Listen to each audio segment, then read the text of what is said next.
So ituturo po natin ngayon yung bypass road na pwede nyo daanan kung papunta kayo ng Naik, papunta kayo ng Maragondon, Ternate. Kung isang halimbawa na dadaan kayo sa Tejero na sobrang traffic at saka sa Tansa, kasi madalas sa mga pagkakataon talaga nagrabe ang traffic dito sa Tejero. Magagamit nyo po itong alternate route na to kung talagang heavy traffic na po dyan sa Tejero at saka Tansa, lalo na po sa mga parting hapon. Kung galing po kayo ng Manila, galing kayo ng South, ng Alabang, galing kayo ng Bacoor, ayan, yung mga galing po dyan, pwede po kayong dito dumaan. Sundan nyo lang po itong ruta na dinadaanan natin.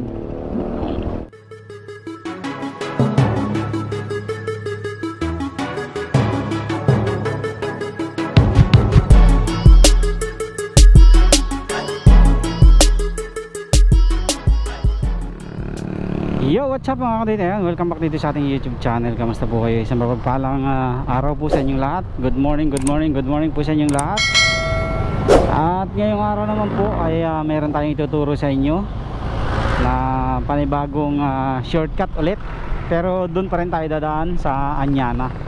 So galing po tayo ng EDSA, kakaliwa po tayo dito sa alternate route. Kasi ang Tejero po talaga, napaka-traffic yan sa mga araw na mayroong pasok.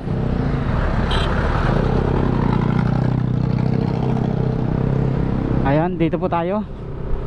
So kaliwa po tayo dito sa alternate route sa may going to Robinson Tejero o General Trias. So ituturo po natin ngayon yung bypass road na pwede nyo daanan kung papunta kayo ng Naik, papunta kayo ng Maragondon, Ternate. Kung isang halimbawa na dadaan kayo sa Tejero na sobrang traffic at saka sa Tansa, kasi may mga sa mga pagkakataon talaga nagrabe ang traffic dito sa Tejero.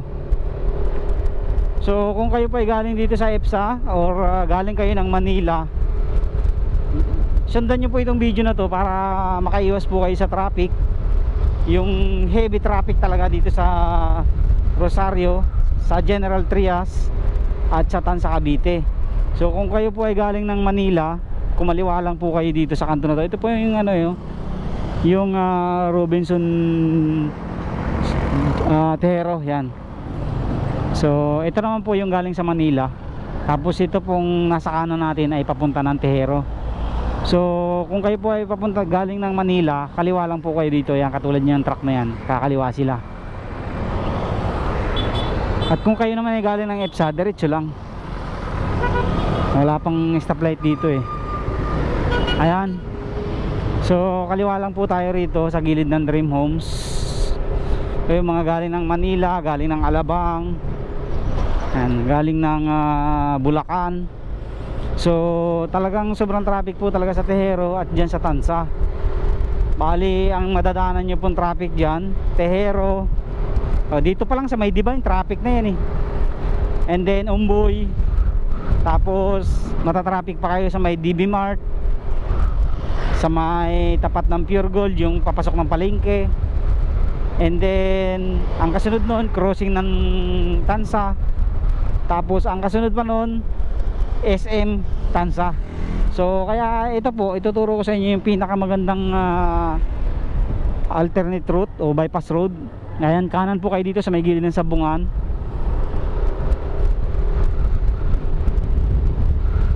Tapos diretso lang po tayo. Baya Anyana po ang ituturo natin ngayon. Baya Anyana subdivision. So actually nakapag-vlog na tayo last time dito. Ang binilag naman natin ay yung papunta ng Punta Uno, papunta ng 13. So ngayon naman po yung papunta ng Naik. Pero dito pa rin yung daan, yun nga lang, mayroon pa tayong isang bypass road na ituturo sa inyo para mas mapadali po yung biyahe nyo. So dito, liliwan lang po ulit tayo dito. Ito po yung San Juan Road po yan, going to Tejero at going to General Trias Bayan. Ayan. Liban din lang po tayo dito sa tulay. Yan po yung bagong tulay, kakagawa lang na tulay. Tapos madadaanan po natin itong Santol Umboy Road. Yan, liban lang po tayo dito. Tapos dire-diretso na po tayo ng Anyana. So maiksi lang po ito, pero napaka useful po nito pagdating ng may mga klase ng estudyante. Makakaiwas po talaga kayo sa traffic sa Tehero at sa Tansa dito sa vlog na to na ituturo ko sa inyo.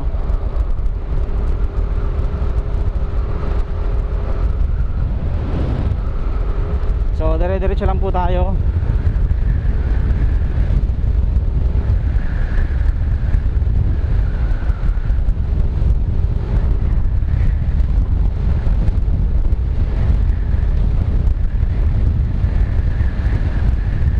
Dito po sa part na to, hindi pa bukas yung kanan dahil inaayos pa po yung tulay. So inuna po nilang buksan itong kaliwa. Ayan, hindi pa po tapos yung parang nag-extension sila dun sa kabila. Siguro lumubog yun mga kaduhit, kaya inayos nila. Nilagyan ulit nila ng panibagong ayan, ito yung Anyana. So dito, kanan tayo dito.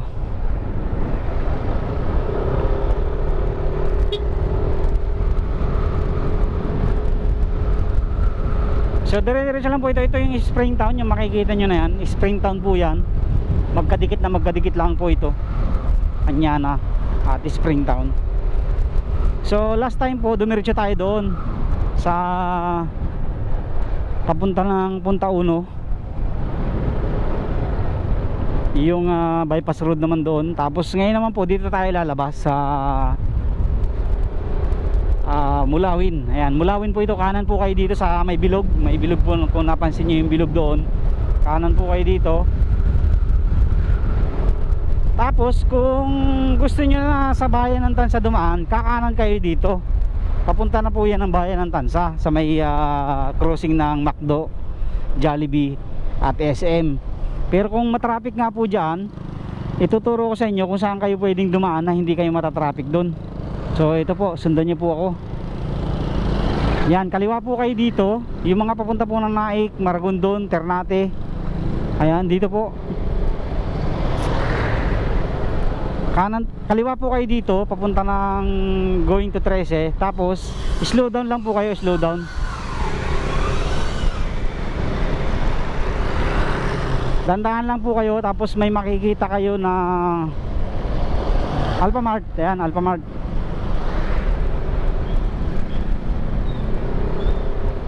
Dandahan lang po kayo dyan. Tapos pag nakita nyo na po yung Alphamart na yan, tingin kayo sa kanan. Mayroon po ditong lutuhan. Ayan, kakanan po kayo dito sa may gilid po ng lutuhan.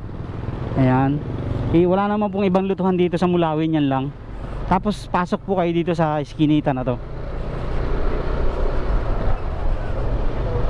Ito po medyo masikip ng konti, pero kung naka private vehicle po kayo, naka kotse, naka motor, okay na okay po ito. Ang lusot po natin dito ay sa Starfish Tansa Cavite, sa may gilid po ng Imilus. Yan, tuturo ko lang po sa inyo. Dire-diretso lang tayo. Diretsahin nyo lang po ito.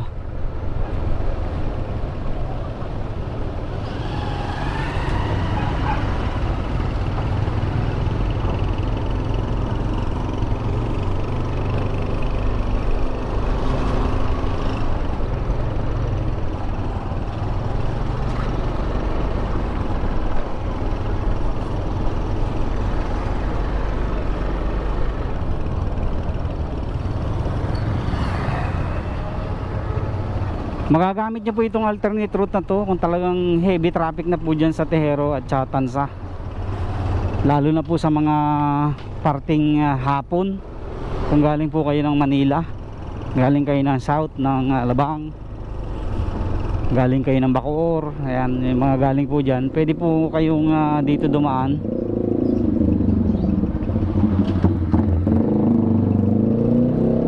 Sundan nyo lang po itong ruta na dinadaanan natin.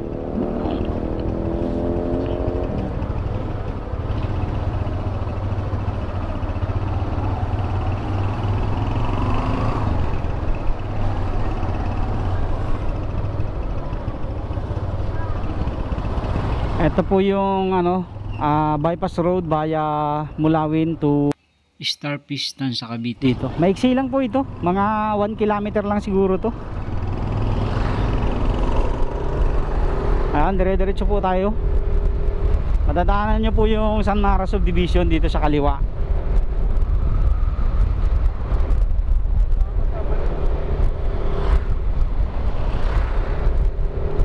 San Mara Subdivision, yan. Ito po yung San Mara Subdivision.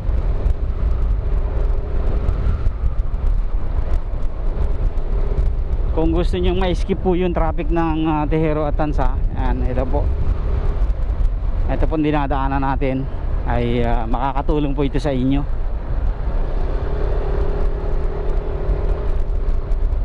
So alam ko nasa 1 kilometer lang po itong bypass road na to.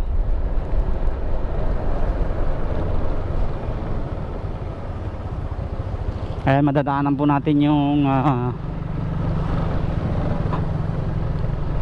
alam ko elementary to, yan, Our Lady of Holy Rosary School. Ayan, OLHS. Ayan, Our Lady of Holy Rosary School.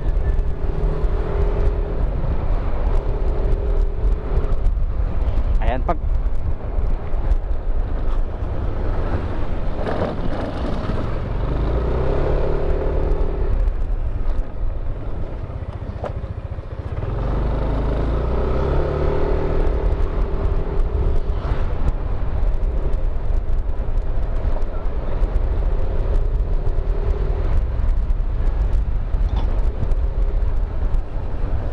buti pa si kuya, marunong maglinis.